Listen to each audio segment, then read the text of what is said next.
Hurmatli obunachilar, bugun sizlarga Word dasturida ma'lumotlaringizni o'chib ketmaslik yo'lini o'rgataman. 2 marta bosib kirib olamiz. Bu yerga ma'lumotlarimizni yozamiz.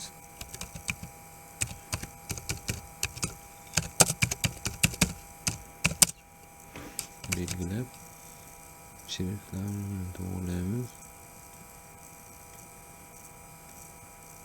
O'rtaga qo'yib olamiz. Jami qilib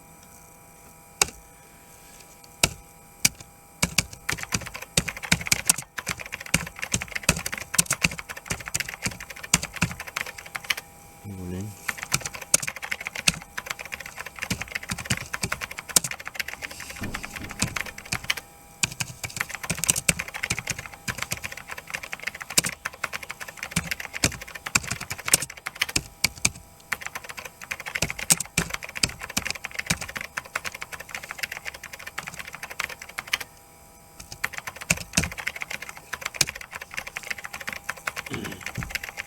Bu yerdan endi